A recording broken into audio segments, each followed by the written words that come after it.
Welcome to a new episode of the Success Grid podcast. Here with me, special guest Angelo Ponzi.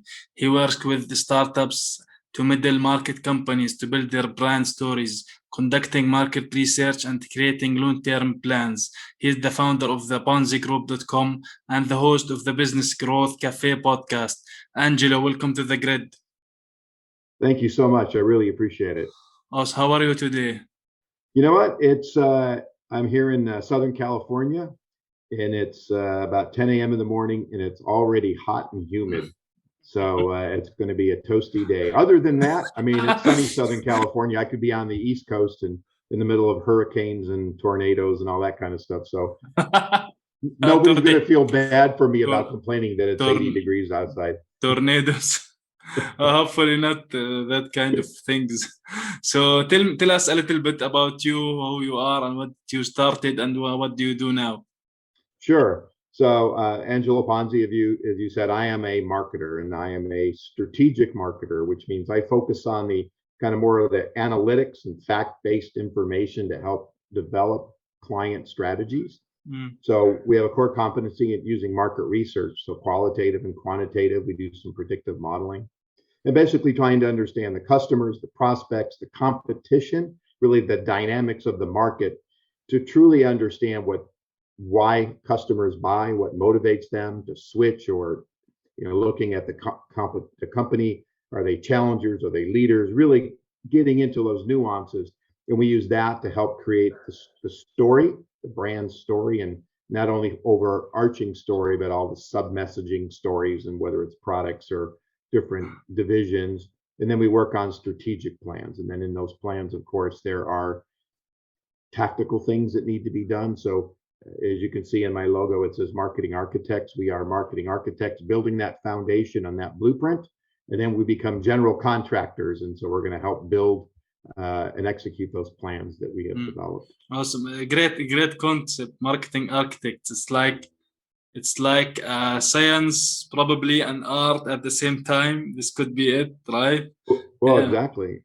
I put it in perspective of, if you wanted to build a house or do an addition to your house, you wouldn't just start grabbing some wood and some nails and start pounding away, right? So no, the house would collapse probably.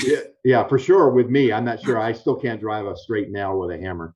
But if you think about it, then, so an architect comes in and he talks to you, the customer, trying to understand your vision and how you want to use the space. What are you trying to communicate with the things that you do, whether it's in decoration or design. And then somebody comes in and builds it. And so it's the same kind of thing. I'm going out and talking to your customers. How are they going to use your product? What's the value that they get out of it? What's the perception they think of the company?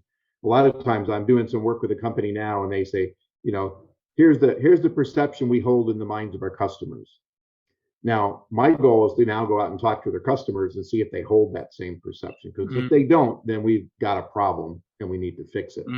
So I always try to take it out of the boardroom and get out into the field, into real life, and the people that are going to use it, not just sitting around a room saying, we're great, we're wonderful, and then to find out, you're not so much. Yeah, you mentioned the customer. So in this day and time with social media and everything, do you think, I do believe, buyer's persona, do companies need to define their buyer's persona more than ever now? Oh, absolutely. And I think that is key. And that's why understanding and communicating with your customers to help understand a simple thing of how people consume information, right? And I always say, if you're dealing with a slightly older demographic, I see people, they still want white papers and case studies. But if I'm dealing with younger demographic, they want to watch a short video. They want to, go into a very social media and be communicated short bursts of information. And so if you don't understand not only who they are, how they consume information, and the roles they play within the process. If you think about a B2B, are they the evaluators? Are the people that making the decision to evaluate? Are the people writing the checks? Well, those are all different personas, and having to understand. And then even go to the consumer. It's the simple decision. I worked in with ice cream parlors before, and you would naturally think that we want to target the kids. Yeah, But actually, probably. we wanted to target the adults because the adults are actually making the decision, Yeah, right? so But if you go to exactly. a toy, then you really kind of get the kid to go to mom and dad to scream, "I want this toy." So by understanding those dynamics, whatever they happen to be, it can really help focus your message and help focus the channels of communications that you use. Mm, exactly. Yeah, definitely. I love the ice cream concept because yeah, yeah, the kids are demanding, but eventually the adult have, let's say, have the time buys the buys the ice cream for the kids. Yeah. So Yeah. understanding the buyer's behavior and what drives their decision is essential these days, right? It's not like you just have a product and you just let it out in the marketplace, right? Oh, absolutely. I call that there's a movie from a while back with Kevin Costner called Field of Dreams. Mm. And so I call it the Field of Dreams syndrome. I don't know if you've ever seen that movie, but in it No. he builds he gets a vision and someone talks to him and he builds a baseball diamond in the middle of a cornfield. Mm, okay. And they keep saying build it and they will come, build it and they will come. So I call it the Field of Dreams syndrome.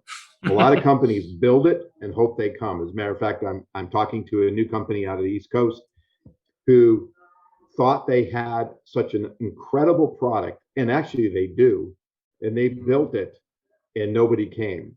Mm, And part of it is not understanding the motivations. It's a competitive product. It's environmentally safe. It tributes to, frankly, saving the world and populations and marine life. cool. And they banked on people feeling like, oh yeah, of course I want to save the world. But it doesn't always work that way. And so they're in the distribution channel saying, well, nobody's demanding it, so why am I going to change? Mm, Right. So mm, understanding those needs and wants, and for your listeners, and regardless of where they are in their process of small, medium yeah, startups, it's really going out and making sure that somebody actually yeah, wants the product exactly. before you build it. Yeah, you mentioned like maybe some people will come for the business, but it could be flat with time, right? It does not grow, or or maybe it will dip down, right?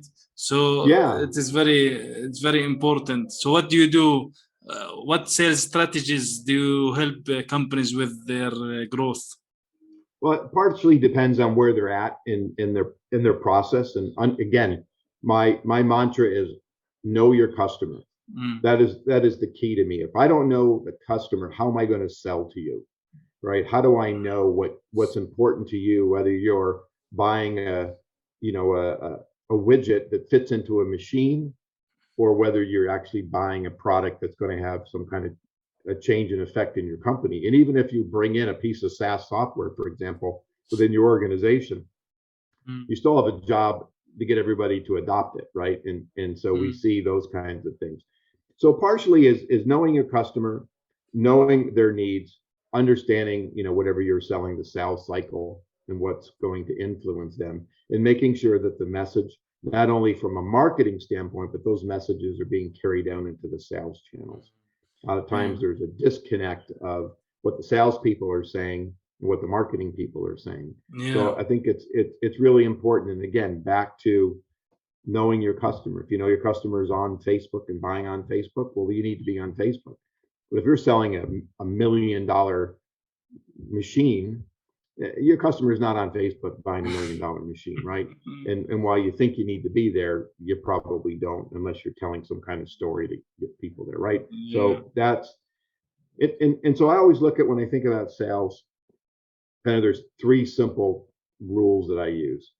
So I can sell what I have to more people, and therefore understanding the market, understanding the competition. How can I sell more of what I have, which doesn't really cost me any more money in like development, to reach out to more people, Yeah. selling products and services that are already being sold. The other one is raising price or sell for more, Mm, which is always tricky when you're raising prices. But a lot mm, of times, if you're underpriced or it's a commodity or it's a premium product, you can get more margin out of it just by raising your prices, and don't have to sell any more product, right? Just mm, dealing with your yeah. customer base.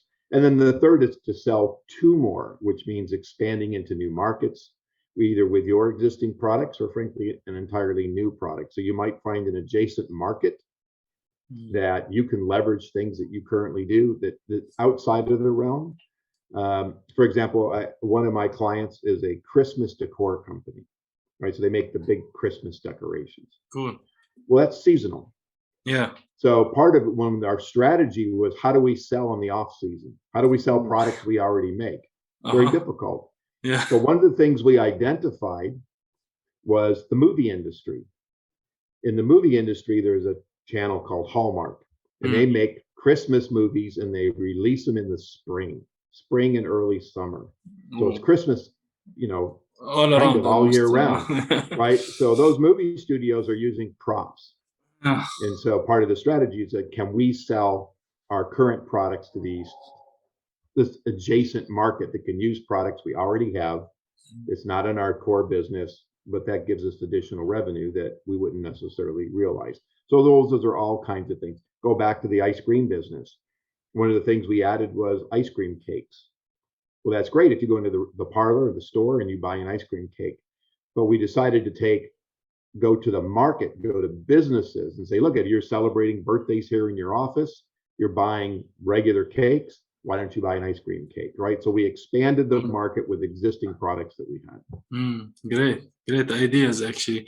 So you mentioned like change in pricing, sometimes increase pricing, but I think that mostly happen when the company has like almost no competition. So no competition to almost no competition, right? Because when you raise the prices, some customers would say like, I don't want to buy at that price. So do you think, like, for example, some businesses can have growth through acquisitions of other companies? Yeah, absolutely. And pricing, by the way, before we go off, is tricky. Yeah. Right. And you make a great point. You raise your prices, you open the doors of your competition. So it's always not about just price. Now, certain things are on price, a lot of commodities, and pricing is a major factor. But if you're bringing other value that differentiates you from your competition, it might warrant a little more price, right? You can go back to just pick a luxury watch. Why would someone pay, $100 for a watch and somebody pay $100,000 for a watch? Yeah. It still tells time. Yeah, exactly. Right. It's still same time. But it's about the brand. It's about part of it's about the brand. I mean, obviously there's a lot to it than just that simple explanation, but the brand itself can demand more money. Yeah. Now, I forgot the other question. Can companies now have growth through acquisitions? Is it a good option, do you think? Absolutely. And I think that's part of your strategy, right? So when I mentioned what we do is, research, insights, we do brand and positioning, we do planning. So in that planning process, we have to look at growth. So we say, where do you want to be in 3 years? Well, if you want to double your business, triple your business, does the market exist for you to do that? Do adjacent markets contribute to that? And ultimately, if the answer is no, or you want to get into new, the other option is to acquire a business. And so that becomes part of the planning process. How do we expand? How do we get into new markets? How do we expand geographically? Is it easier to go buy a warehouse, into a new market, move inventory, do all the stuff we need to do, build awareness, or can I just go buy somebody that's already in that market, right? And then over time, make the change so they're under our umbrella and things like that. So acquisition is I think is a really good strategy. Cool. So what do you think other pillars to build an effective growth strategy for any company? Well, I use the term keeping your finger on the pulse of the market. You have to be aware, right? The health of your brand, the health of the market, in looking at not only the externally in the from a customer and competition standpoint, but you also have to look at the dynamics. Are interest rates rising? Is there something going on from a trade or governmental, that can influence your brand, influence your sales? And so those are all different aspects that you have to pay attention to as you're looking for how you grow your business. And anytime you add a body, that's an expense, right? If you got a new sales team that you're adding, that's adding an expense, and there's expectations in sales.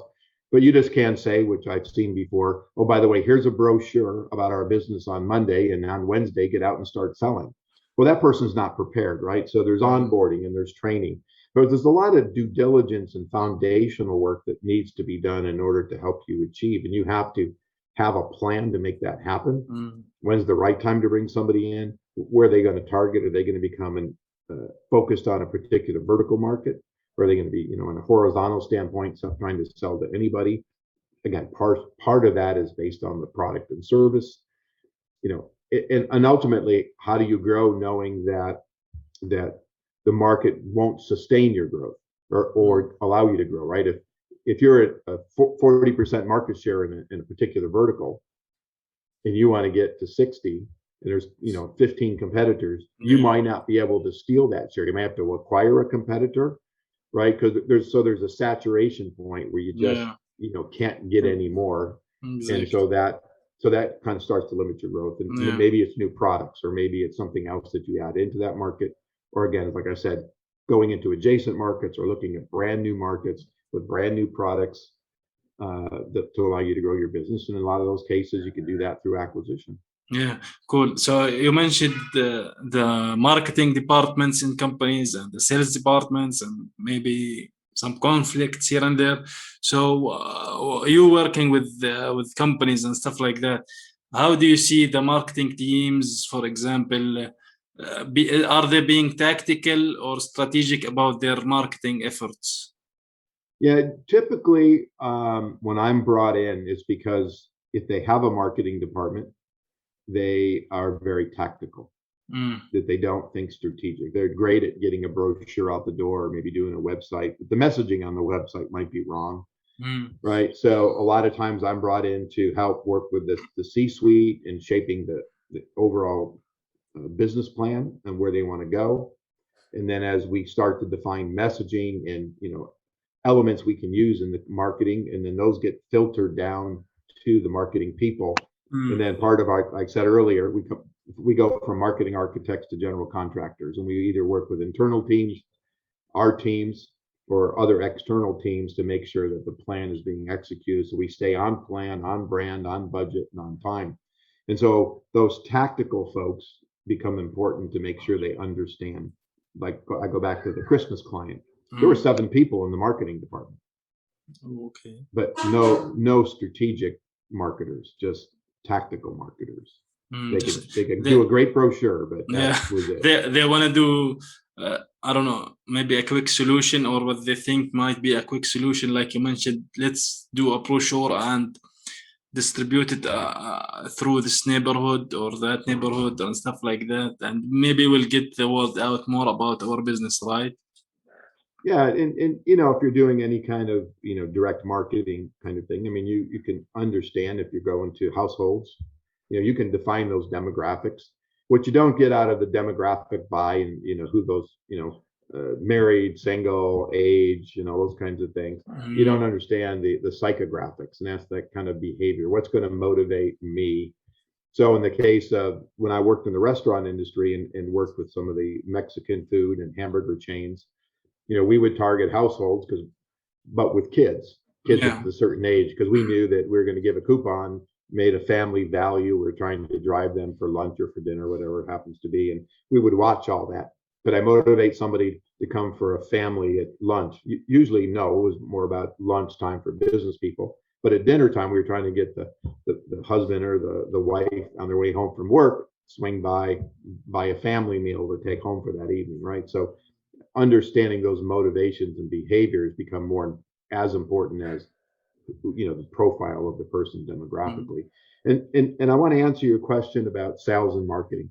I mean, historically, this is a conversation that's had all the time, right? Sales and marketing don't get along, they fight, and that has been very true. I'm very fortunate. I have a strategic partner, a sales partner, and we understand our roles.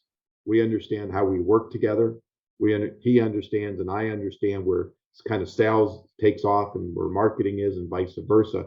So we work very symbiotically together to understand how do we define the market, the awareness, building the awareness and the interest in the product. We get down to now somebody's considering, taking that next step or even wants a trial. At that point in time, it's going off to sales. But the sales now are working with the same messaging, the same materials. And so there's that consistency of brand. And that is important. If you and I work for the same company and we go out into the market and start talking about the brand, and I say something completely different from you, we just confuse the market, right? But if we're saying the same thing, which it should be, and everybody in the company is saying the same thing, it becomes important. And internal marketing is very important to me, and I think should be to companies, because if you have one employee, two employees, 100 employees, every night they walk out the door, and in theory, they're your brand ambassadors. But if they don't understand the messaging and they don't understand the positioning and they don't understand that there's campaigns out there and somebody asks them, they can't deliver the message. I just did this with a new customer, and I interviewed his leadership team. And one of the questions I said, if you were in an elevator and you realize the person standing next to you was a potential prospect and you strike up a conversation and they say to you, tell me about your company, what would you say? I talked to 6 people and I got 6 different answers. Say 6 different people from the same company. They gave all different 6 answers. Correct. So they didn't have like a concept about the company as a whole. Yes. And so what I realized, and what I'm doing, part of my alignment, is I need to make sure we define what that story is and that message for that short, elevator pitch, and that everybody in the company has it. And at that point in time, you can do handoffs and stuff, but everybody should be saying the same thing. And the other thing I see it a lot in companies, if you walk around and you ask somebody, who they work for, what they do, they tend to say, I'm an accountant or I'm in manufacturing, but they never actually talk about the company or have that foundational message about why, because you don't know who you're talking to. You never know. I jokingly say this, but it is true, that everybody you speak to is a potential customer. It could be, yeah. Partner. It could be, yeah. If not them directly, maybe they know someone who knows someone that might be interested in the business or the company too. So let me ask you here, so the marketing teams, the internal marketing teams, for example, what is the general ROI expected from any marketing team? Is it just to get the word out there about the company, or do they have like some other functions that they have to do? What Sure. Exactly? Yeah, that is a question I get asked all the time. What's my ROI? Or the other one I get is, can you guarantee me? Yeah. And the answer is no, I can't guarantee, because number one, I don't control everything. Right. I jokingly said to a prospect the other day, who was the CEO of a company, and he asked me that question, how can you guarantee? And I said, look, I just don't control the chain. I don't control the salespeople. I don't control the manufacturing people. And the only way I can guarantee everything I'm saying will happen is if you make me the CEO. and he laughed just like you did. But he understood it. He understood it, right? And so what I typically will do, and I recommend that if someone is developing and defining a program, is to do some secondary research. Look for industry studies that talk about benchmarks. And so you can find something, for example, let's pick on SaaS software. There's data out there that says someone marketing a SaaS software product should typically get this kind of return in their email campaigns. It should typically get this kind of website traffic, should typically get these kinds of clicks, and for these kinds of prices. And you can use that kind of as a standard benchmark. And then once you start, you can start to look, did you meet the standards in the industry? Did you exceed them? Are you underdoing those? And that's how I always start, because especially in startups, they have no history. But if the company has some kind of history, and they say, talking to a company a couple of weeks ago, they said, we've run Google ads and we've got nothing. Nobody's clicking, nobody's doing anything. Which makes me think, well, number one, your ads are probably wrong, or your buy is horrible, right? Which is it? Is it the chicken or the egg? We don't know. And so you have to look at that and say, okay, is it, Let's look at your buy. Were you doing the right targeting? Now, and if that starts to appear to be good, then you got to start looking at the message.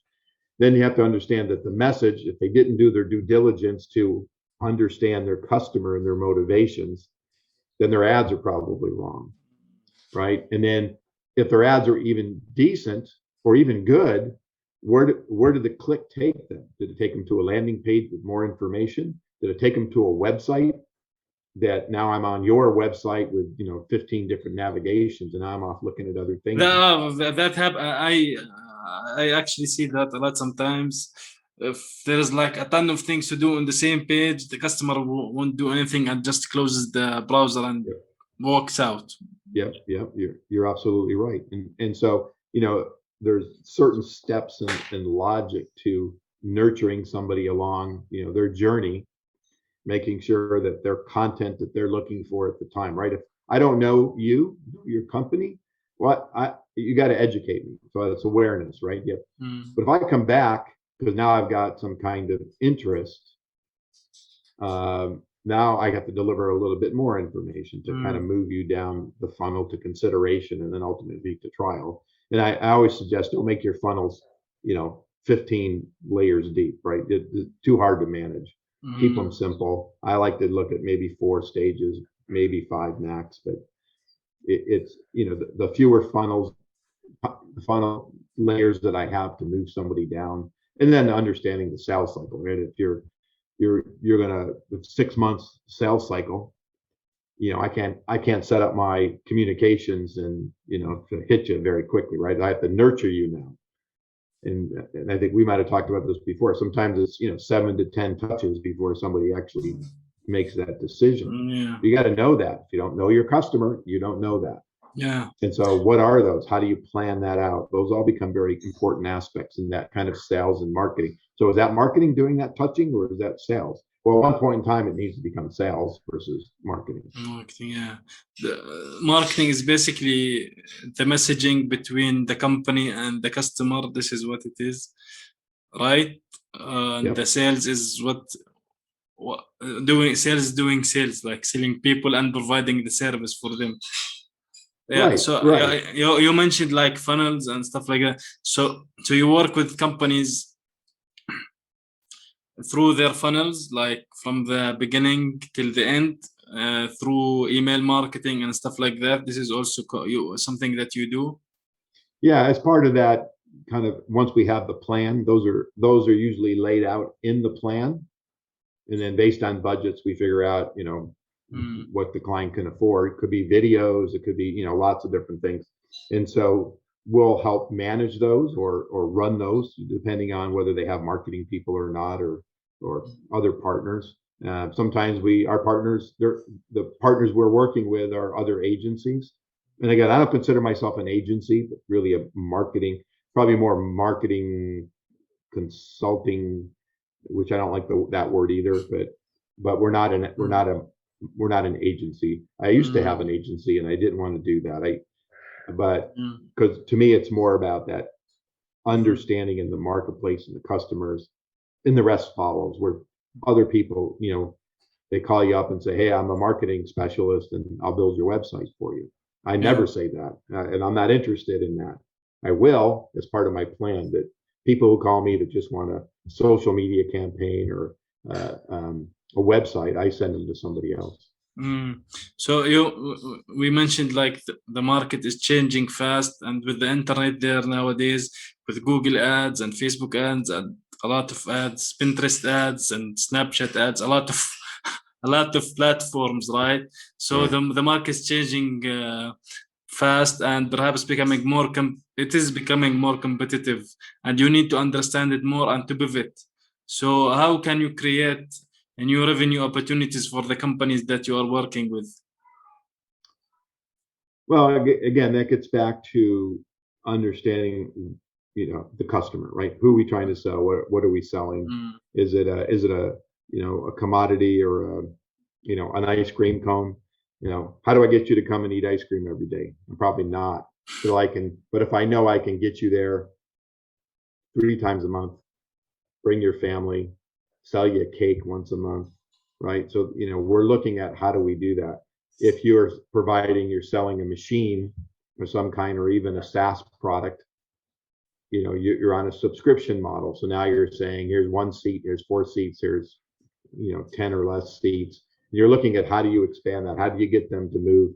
And SaaS is great at it, right? You got your entry product, your subscription, you got your most relevant, or however they title it, and then of course your enterprise. And you're trying to move them along to show more and more value. You're not giving them enough sometimes in the most recommended, because they need to get the branded ads off, or they need something in the other one, and so you're forced to upgrade. I was looking at Zoom, for example. Yeah. And I wanted to add a device that transcribes our conversation while we're talking. And in order to do it through Zoom and Zoom's offering, I had to upgrade my subscription to 10 seats. And I was like, well, that's ridiculous. Like, I can go outside and get a third party for $20 a month. And if I did it through Zoom, I got to pay like $150 a month. Actually, speaking of that, I don't know if that works. There is a website called grain.co. Okay. They of course have on the free plan limitations, but you can check that out. Maybe it would be beneficial for you, because you can integrate with Zoom and it will record the video at the same time, or you can upload the video that you already have, and it will give you the video and the transcript of the video. And I personally use it to have highlights of the video and publish them on Instagram and Twitter and stuff like that. So yeah.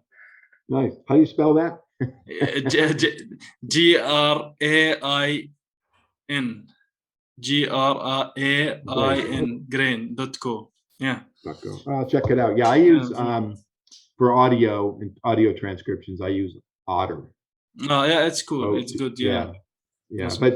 But yeah, there was another one I just saw today. Where I had all these apps on my phone, and I was trying to figure out what they are. And so this one actually allowed me to bring in the podcast and transcribe it and use it for clips. So this one sounds pretty good. I'll check that out. Thank you. There's so many tools, right? There is a lot of tools. So what would you think one takeaway from this episode? I think if anybody takes anything away from what I said today, it's know your customer. It is so important, because it becomes that foundation of everything. And the customer, it's the market, it's the competition, it's understanding kind of those 3 pieces, because that shapes everything else. If I know who you are, what you're about, what your motivations, and how I can change your behaviors, if I know how the competition is communicating to you and how they're talking to potential customers, and I understand the dynamics of the overall market and the external factors that may influence it, that helps shape that strategy to how I'm going to message, how I'm going to position myself. Am I, again, back to a challenger? Am I a leader? Am I a luxury brand? Wherever I'm going to fit, then that's going to drive ultimately how you grow your business. And that includes whether it's, we talked about before, existing customers and more products to existing customers, new products, expansion, acquisition, and that's going to lay that strategy. And then ultimately, how do I move products? And that gets into your tactical side, whether if you're e-commerce, how are you going to drive people to your website to buy? How are you going to build that awareness? Lots of different ways to do it. And, a lot of them cost money. So, what are the most effective, and how do you judge that? So you're going to judge that by maybe setting some foundation, looking at your data, and setting those benchmarks that you can start to judge against. Are you moving the needle in the right direction? So, but at the core of all that, it's that broad know your customer. Yeah, definitely. So where can people get in touch with you, Angelo? Sure. Well, Angelo Ponzi on LinkedIn is always the best, and I typically will connect with everybody. My website is theponzigroup.com, so there is a "the" in there. I'm actually rebranding, and I'm going to be changing the name of the company coming up pretty soon. But I'm going to do redirect, so that'll be good. And then on my website. I have my podcast, or my podcast can be found at the businessgrowthcafe.com, or actually on any podcast platform anybody's going to listen to. They can find the show, and I hope people do. And I'm looking forward to listening to more of your shows and helping promote your show. I love cross promoting. So this is great, and so yeah, I've really enjoyed the conversation. Awesome. Thank you for being today here with me now on the Success Secret podcast, Angelo. Yeah, thank you so much. Have a great day or evening. I think probably for you, right? Evening, yes. Thank you.